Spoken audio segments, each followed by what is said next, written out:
Boa tarde, pessoal. Tudo bem? Dominguinho é bom, né? O solzinho ainda tá inteiro aí. Daqui a pouco vai ter um joguinho pra gente assistir. Nós vamos fazer o vídeo número 5 de Ismael, um romance da condição humana. Leia o livro é sensacional. Espero que vocês tenham gostado dos vídeos. Por favor, não esqueça de se inscrever no meu canal, clicar no joinha, escrever algumas linhas, uma linha nos comentários e compartilhar o vídeo entre seus amigos, familiares e redes sociais. Esse livro é muito importante porque ele está falando do que está acontecendo no planeta hoje. E esse livro foi escrito em 1998, se não me engano. 30 anos, 20 e poucos anos que eu já li esse livro, li 2 vezes já, e vale a pena você conhecê-lo. Então vamos lá, faz parte do capítulo 1 ainda, tá? Nós paramos ontem quando ele dizia assim: as exceções eram, é claro, os grandes felinos e os primatas. Ele estava falando do sofrimento dos animais no zoológico, né? Como é que os animais podiam sofrer tanto assim em todos os zoológicos.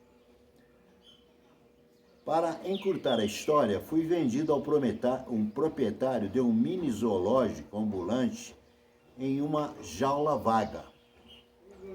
Eu era um adolescente grande e impressionante e, sem dúvida, representava um seguro investimento a longo prazo. Talvez você imagine que a vida numa jaula não seja diferente da vida em outra jaula, mas não é assim. Considere a questão do contato humano. Por exemplo,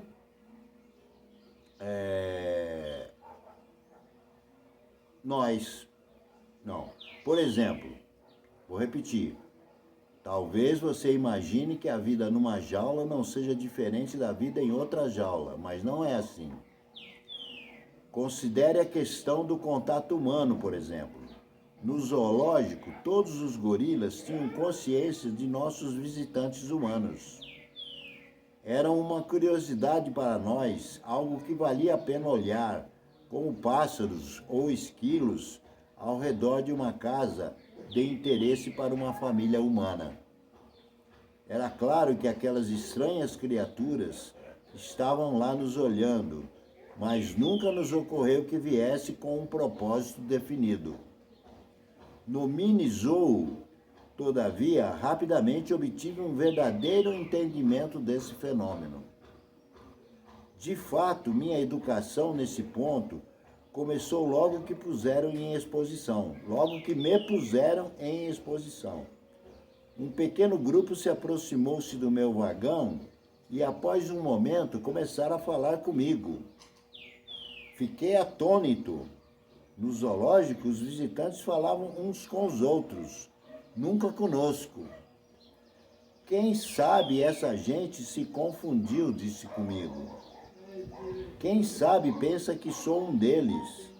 Meu espanto e perplexidade cresceram muito quando, um após outro, cada grupo que visitava meu vagão se comportava da mesma forma. Eu simplesmente não sabia o que achar daquilo.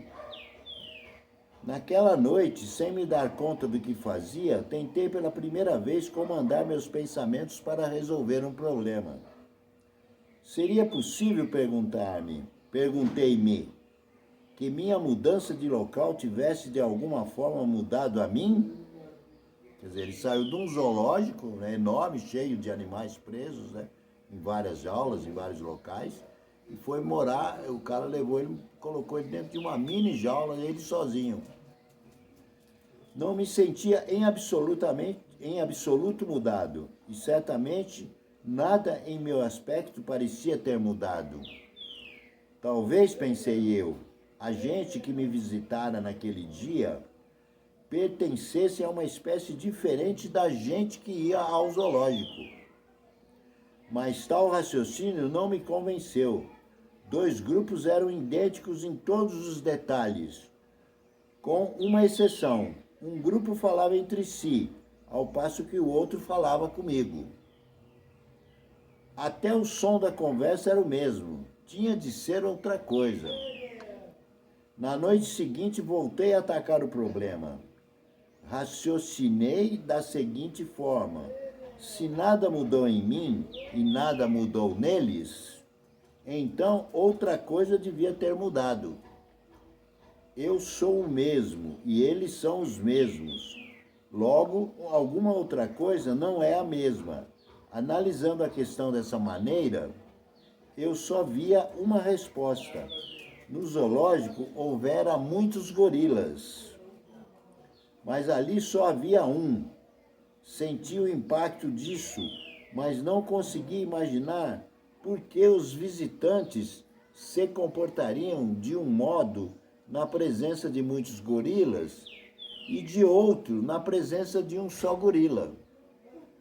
No dia seguinte, tentei prestar mais atenção ao que os meus visitantes diziam. Logo notei que, embora toda a fala fosse diferente, havia um som que se repetia várias vezes, parecendo ter por finalidade chamar minha atenção. Claro que não podia aventurar um palpite quanto ao significado. Não tinha nada que servisse como pedra filosofal. O vagão à minha direita era ocupado por um chimpanzé por uma chimpanzé. Vou repetir. O vagão à minha direita era ocupado por uma chimpanzé com um bebê. Quer dizer, então não tinha só ele lá naquele lugar. Eu achei que era só ele, não era. E eu já notara que os visitantes falavam com ela assim como falavam comigo. Depois notei que os visitantes empregavam um som recorrente, distinto para atrair sua atenção. No vagão dela, os visitantes chamavam zá, zá, zá, zá. No meu vagão eles chamavam Golias, Golias, Golias. Seguindo esses pequenos passos, logo compreendi que os sons, de algum modo misterioso, se ligavam diretamente a nós dois como indivíduos. Você que tem um nome desde que nasceu e que provavelmente pensa que até um cachorro de estimação sabe que tem um nome, o que é falso, não pode imaginar a revolução perceptiva que representa a aquisição de um nome. Não seria exagero dizer que nasci de verdade naquele momento.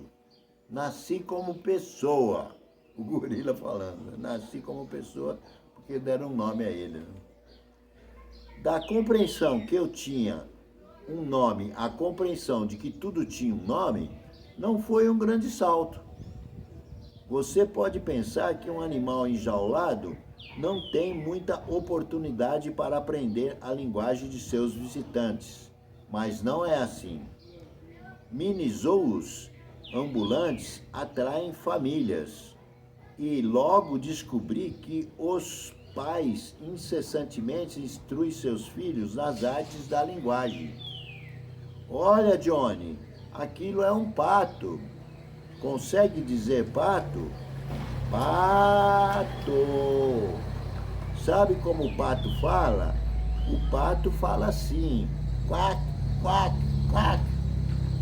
Em poucos anos, eu era capaz de acompanhar a maioria das conversas ao alcance dos meus ouvidos, mas descobri que a perplexidade caminha lado a lado com a compreensão. Sabia então que eu era um gorila e que Zá era uma chimpanzé. Também sabia que todos os habitantes dos vagões eram animais, mas não conseguia perceber a constituição de um animal. Nossos visitantes humanos claramente distinguiam entre si mesmos e os animais eu era incapaz de imaginar por quê. Se eu entendia o que nos tornava animais e achava que entendia, não conseguia entender o que não os tornava animais. Nós, né? Por que eles eram animais e nós não éramos animais?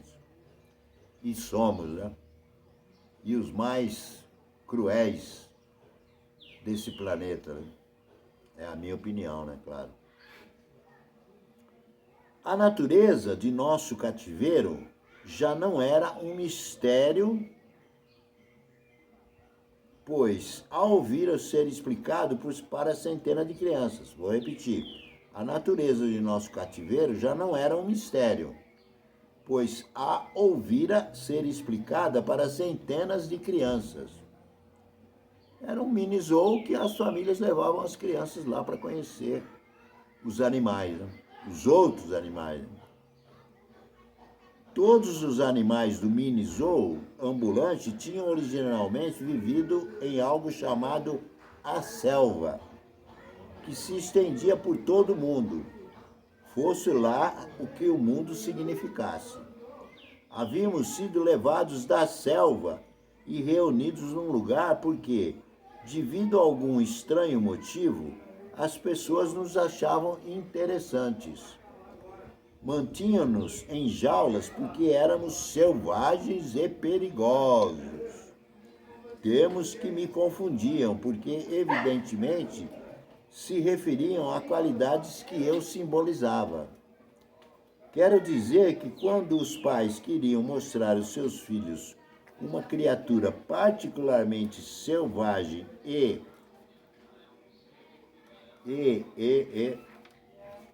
perigosa, apontavam para mim. Gorila aí, cuidado, devia dizer. É verdade que também apontavam para os grandes felinos. Mas como eu nunca vira um grande felino fora da jaula, aquilo não me iluminava.